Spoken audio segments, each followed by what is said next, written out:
आज 16 फरवरी को कुशीनगर उत्तर प्रदेश में गुरुजी पंडित प्रदीप जी मिश्रा जी द्वारा वाची जा रही श्री महात्मा शिव महापुराण की कथा के तीसरे दिन की कथा आज पूर्ण हो चुकी है। और आज की कथा में गुरुजी ने शिव महापुराण की बहुत सारी उपयोगी बातों की जानकारी के साथ साथ एक बहुत ही विशेष और नया मनोकामना पूर्ति वाला उपाय बताए हैं, जो आप सभी को करना है, किस दिन करना है, कैसे करना है, इन सब की जानकारी आपको आज की इस वीडियो में मिलने वाली है। साथ ही अगर आज की कथा आपसे छूट गई हो या किसी भी कारण से आज की कथा आप नहीं सुन पाए हो, तो आज के इस छोटे से वीडियो से आपको आज की कथा की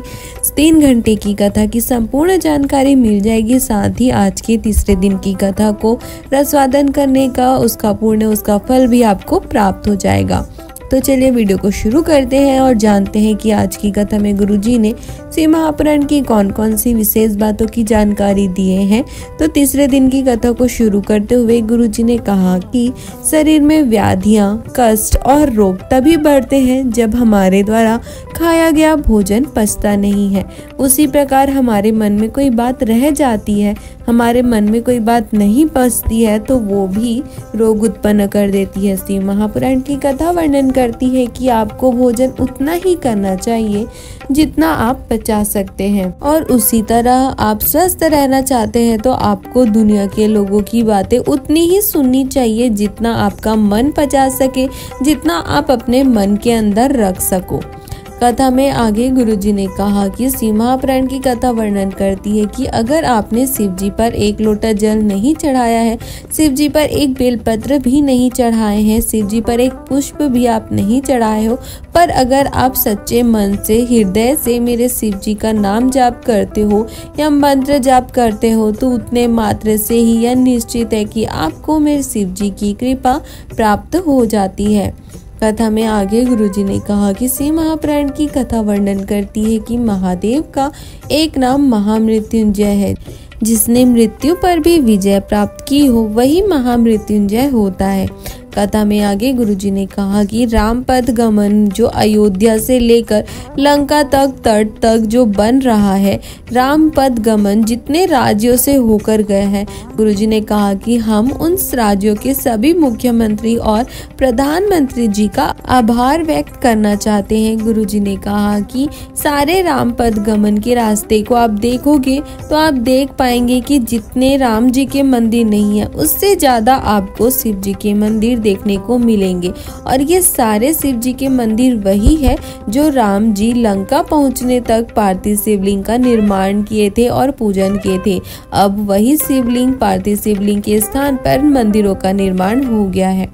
कथा में आगे गुरुजी ने आज की कथा के बाद आगे की कथाओं की जानकारी देते हुए बताया कि अभी जो कुशीनगर उत्तर प्रदेश में श्री महात्मा शिव महापुराण की कथा हो रही है, कुशीनगर की कथा 20 फरवरी को समाप्त हो जाएगी। यह 7 दिवसीय कथा के विराम होने के बाद गुरुजी ने बताया कि अगली कथा 25 फरवरी 2024 से 2 मार्च 2024 तक सिरसा हरियाणा में होगी। और फिर सिरसा हरियाणा के बाद एक दिन की विशेष शिव चर्चा मुंगेली राज्य में होगी। इसके बाद अगली कथा 7 मार्च से 13 मार्च तक 7 दिवसीय कथा महाशिवरात्रि के इस पावन अवसर पर सीहोर कुबरेश्वर धाम में होगी। साथ ही रुद्राक्ष महोत्सव का भव्य आयोजन भी किया जाएगा। साथ ही गुरुजी ने बताया कि रुद्राक्ष महोत्सव के इस अवसर पर रुद्राक्ष सिद्ध किए जाएंगे, रुद्राक्ष का पूजन किया जाएगा, अभिषेक किया जाएगा,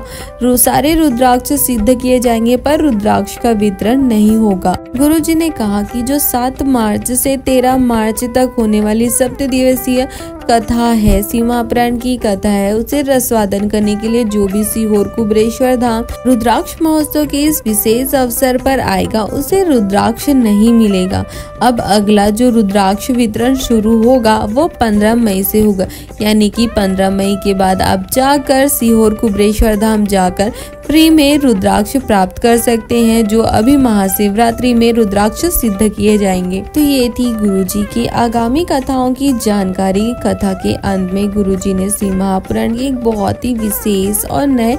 उपाय का वर्णन करते हुए गुरुजी ने बताया कि शिव महापुराण के इस विशेष उपाय को करने से यह निश्चित है कि 3 महीने के अंदर आपकी सारी मनोकामना पूरी हो जाती है। इस विशेष उपाय को करने के लिए गुरुजी ने कहा कि आपको शिव जी के शिवलिंग पर एक विशेष स्थान को स्पर्श करते हुए एक विशेष मंत्र का स्मरण करना है और आपकी सारी मनोकामना महादेव तक पहुंच जाती है। गुरुजी ने कहा कि अगर किसी दिन आप शिव जी के मंदिर पहुंचे हो और अगर आपके पास कोई भी सामग्री शिव जी पर चढ़ाने के लिए नहीं है, ना ही आपके पास बेलपत्री है, ना आपके पास धतूरा है, ना आपके पास अक्षत है, ना आपके पास कोई पुष्प है, ना ही आपके पास 1 लोटा जल है, तो आप इस विशेष उपाय को अवश्य करें। इस विशेष उपाय को आप किसी भी दिन कर सकते हैं। जब आप शिव जी के मंदिर पहुंचो और आपकी कोई विशेष कामना हो तो आपको इस विशेष उपाय को करना है। इस उपाय को करने के लिए आपको शिव जी के शिवलिंग पर जलाधारी के सबसे आखिरी में, जहां से शिव जी पर चढ़ाया गया जल जलाधारी से होते हुए नीचे गिरता है, आप वीडियो में भी देखकर शिव जी के शिवलिंग के इस स्थान को अच्छे से समझ सकते हैं। आपको इसी स्थान पर 3 बार स्पर्श करना है और तीनों बार आपको श्री शिवाय नमस्तुभ्यम मंत्र का स्मरण करना है, यानी कि 3 बार श्री शिवाय नमस्तुभ्यम मंत्र का स्मरण करना है और 3 बार आपको उस स्थान पर स्पर्श करना है। फिर आपको अपने हाथों को अपनी आंखों पर लगाकर अपनी सिर पर फेर लेना है और फिर शिव जी के सामने हाथ जोड़कर आपको शिव जी से अपनी उस कामना को कहना है, जिस कामना के लिए, जिस मनोकामना की पूर्ति के लिए आप इस उपाय को कर रहे हो। गुरुजी ने कहा कि आप जो भी मांगना चाहते हो आप हाथ जोड़कर शिव जी से मांग सकते हो, कह सकते हो। शिव महापुराण की कथा वर्णन करती है कि मात्र 3 महीने के अंदर ही आपकी सारी मनोकामनाओं को मेरे महादेव पूर्ण कर देते हैं। गुरुजी ने कहा कि आपकी कोई भी कामना हो, कोई भी विशेष मनोकामना हो, तो आप किसी भी दिन शिव जी के मंदिर पहुंचकर मनोकामना पूर्ति वाले इस विशेष उपाय को करके शिव जी की विशेष कृपा, मेरे महादेव की विशेष कृपा आप प्राप्त कर सकते हो। गुरुजी ने अब बिल्कुल भी नया उपाय बताए हैं अपने जीवन के सारे दुखों को, कष्टों को दूर करने के लिए और अपनी मनोकामनाओं की पूर्ति के लिए। बस आप एक बार शिव जी पर पूरा आस और विश्वास रखकर इस उपाय को अवश्य करके देखें। तो ये थी गुरुजी द्वारा बताए गए शिव महापुराण के एक बहुत ही विशेष उपाय की जानकारी। अगर आपको ये उपाय की जानकारी अच्छी लगी हो और गुरुजी द्वारा बताए गए शिव महापुराण की ये बातें आपके लिए उपयोगी हो तो आप हमारे वीडियो को लाइक कर सकते हो और अपने परिवार वालों के साथ या अन्य शिव भक्तों के साथ इसे शेयर भी कर सकते हो, ताकि उन्हें भी गुरुजी द्वारा बताए गए शिव महापुराण के इन विशेष उपायों की जानकारी प्राप्त हो सके और वो भी इस विशेष उपाय को करके अपनी मनोकामनाओं की पूर्ति कर महादेव की विशेष आशीर्वाद प्राप्त कर अपने जीवन के सारे दुखों को, कष्टों को दूर कर अपने जीवन में आनंद और सुख की प्राप्ति कर सकें। हर हर